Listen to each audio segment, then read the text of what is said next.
Not dead. It's been about 2 weeks since I've actually posted a video. For those that don't know, I got sick, pretty good sick, to the point where I actually had to get some antibiotics and a steroid, but feeling better. Gonna be making some videos. Sorry that I've been gone for so long, but was just trying to take care of myself. And also a little bit too, got a little emotional on myself with being gone. I don't know what it is about being away from the gym and being sick. I kind of turned into an emotional little bitch. So anyway, wanted to let you guys know I'm back to making videos. Just wanted to say kind of what was going on in my life the past couple of weeks. But let's get on to the video. Let's talk about Battlefield 2042 and the disaster that this game is.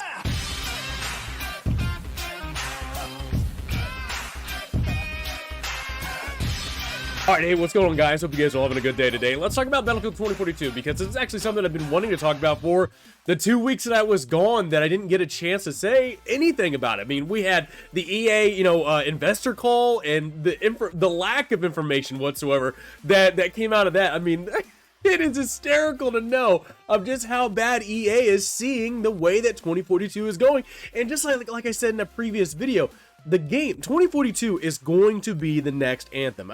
That's just my prediction. It is going to be the next Anthem because of what they were saying in their investor call, and this is kind of how I see it, just kind of going forward. I mean, honestly, the fact that they are even having to pull the scoreboard update back, like they were planning on this scoreboard update coming out soon, and they even pulled that sumbitch back. And the funny thing is even thinking about that is like, how in the world are you saying that a scoreboard that it used to be the standard thing, that's gonna draw black players? That's gonna bring players back? Hell no, it's not gonna bring back players. You are smoking crack. Get out of town. So yeah, we'll talk about this. I also want to talk about this petition, man. I'm not gonna lie, I am pretty surprised. I am pretty surprised that somebody was able to create a petition at change.org that has gotten damn near 200,000 people that have signed this petition. Now, you know what, now that time has gone past, there was rumor of he reaches a certain milestone, apparently, and lawyers were getting involved.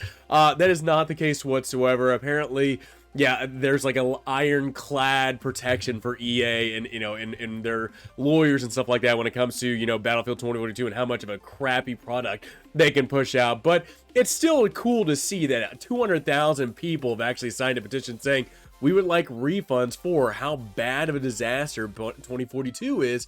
And to me, just seeing this as somebody that wanted this game to be good, like I really did, but knowing of how shafted we got from EA, from DICE, pushing out this bogus ass game, and with all the different issues that came with it, like, what the hell, man? But I am happy to see that. I'm happy to see that so many people, over 200,000, close to 200,000 people have signed this, just because they're just sick and tired of it. They are tired of getting jerked around with what EA and DICE has done. So we got a couple of things to talk about. I want to start my conversation with this, with the amount of different things that we talked about, at least when it comes to Battlefield 2042, how much of a disastrous launch it's gotten, and the amount of just pissed off players that are going against this game. And you can understand their frustration, because even when the beta was out, even when the beta was being released, and people were going, man, this product 2042, it's not looking too hot. I mean, what's going on? What's the deal with this? And to come find out that they use this excuse, like they use the excuse saying that it's an older version of the multiplayer. Like this beta is just no. It's a beta from 3-4 months ago. We've made improvements, and then just to get lied to when the game comes out, you can understand why so many players are just so upset and pissed about this entire thing, because we were built up on a lie. We got told a lie during the beta, and then when the game came out, we were still fed lies about, oh, the game's gonna improve, there's gonna have this, that, missing things, missing features, the laundry list of missing features.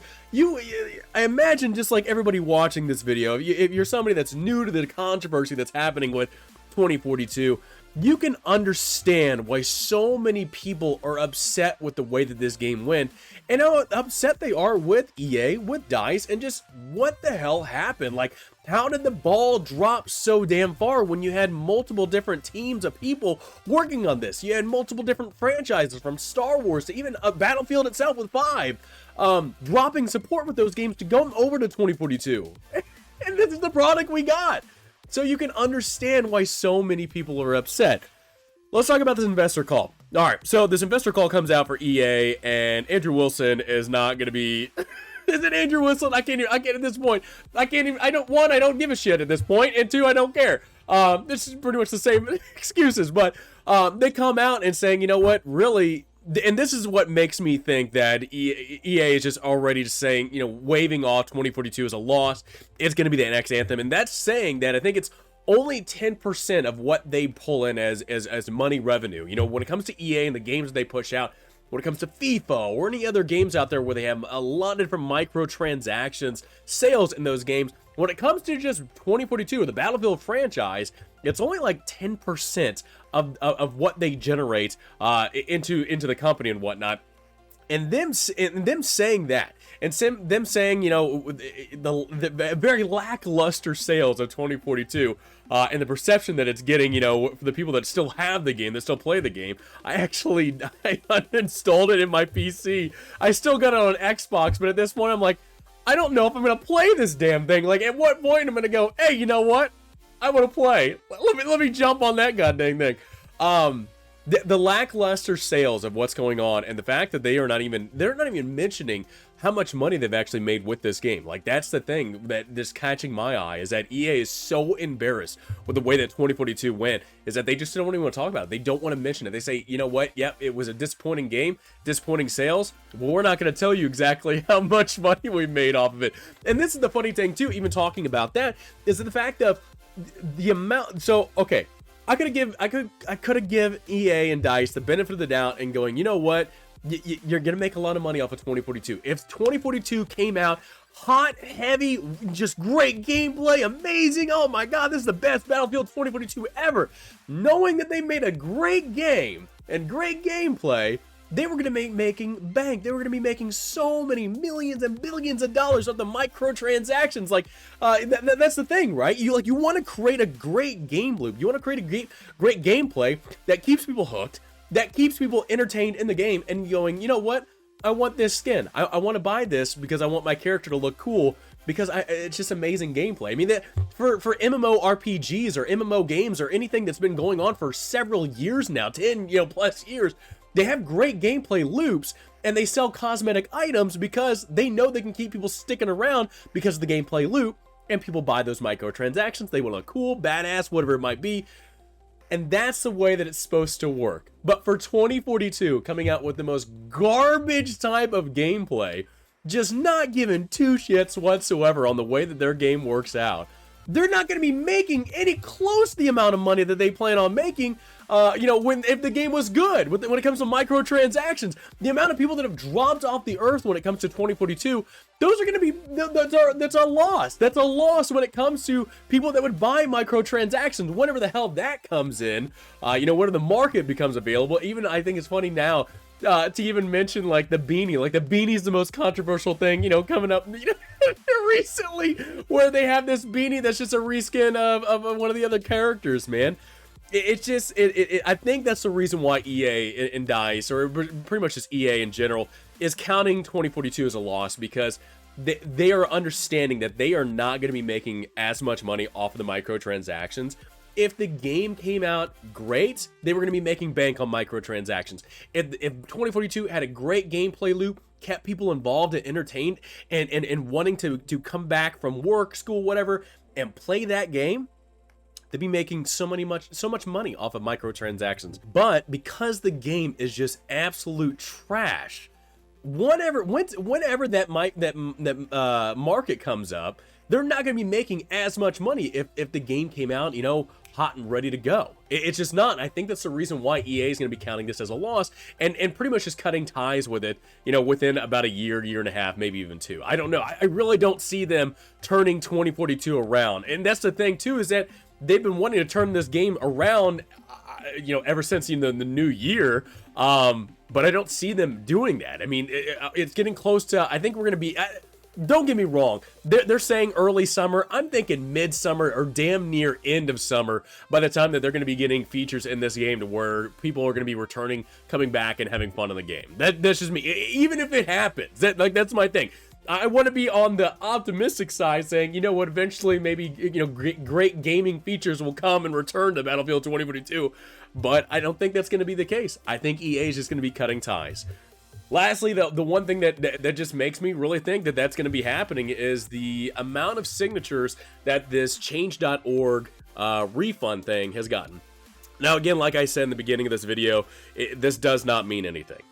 Apparently, the lawyer story that started out with this change.org thing, you know, was completely bogus. There's no really, you know, any type of lawyer getting involved in this. Is just because of the way that EA has some of their, you know, lawyers, you know, ginned up some stuff or whatnot when it comes to sales of the game. But it still speaks volumes, man. It really does. It speaks the fact that just a couple of days ago, maybe a few weeks ago, a week or two ago, you know, this thing had like maybe 20, 30,000, you know, people that have signed up. Close to 200,000 people have signed this thing. That's incredible. That's great to see that many people are involved in saying, you know what, we are protesting this game, even though we already bought it. Go figure that one. But we were just so unhappy, and there's no other way to stick it to EA and say, you know what, we are very unhappy with this purchase. We are very unhappy with the product that you have pushed out there that people have purchased, and we do not want to play this game. We want a refund on the garbage that you pushed out. It's just a damn shame that people are not going to be able to do that. Now, I know in some circumstances, like Steam and stuff like that, I think people have been able to get their refunds. But when it comes to the whole scheme of things, when, you know, you got it through Origin, like I did, like an ass, or Xbox or PlayStation, and you played it, I don't think you're going to be getting too much of a refund. But again, like I said, this does speak volumes that close to 200,000 people have signed this petition saying we would like refunds. But again, I don't think EA has your money, and they are not about to say no. You know, you can have your money back. But anyway, just wanted to kind of catch up on everything that's been happening the past 2 weeks. Again, I do apologize about being gone, but the roller coaster that 2042 is on, it's just insane to know of exactly where this game has come from. Not only from the announcement, from the beta and the BS that we got out of that when the game launched, and then up until now, where they're still pushing out features later this summer. Man, 2042. You didn't even have a good run. You didn't have a run. You were just dropped on the side of the road, and a lot of stuff was being built up, and then kind of got abandoned. At least I think you're going to be abandoned. Who knows? Maybe EA will give you some love. But anyway, just want to give you guys my opinion about everything.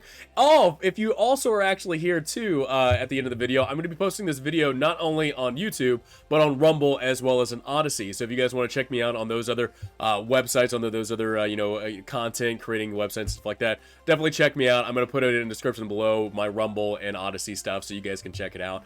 And I'm thinking about maybe coming back to Twitch. I don't know. I've been thinking about it. Maybe doing just kind of live commentary with you guys and just talking about it, about different news stories in live. So anyway, let me know in the comments below what you guys think about everything. Hope you guys enjoyed the video. Great to be back. Look forward to talking to you guys all next time.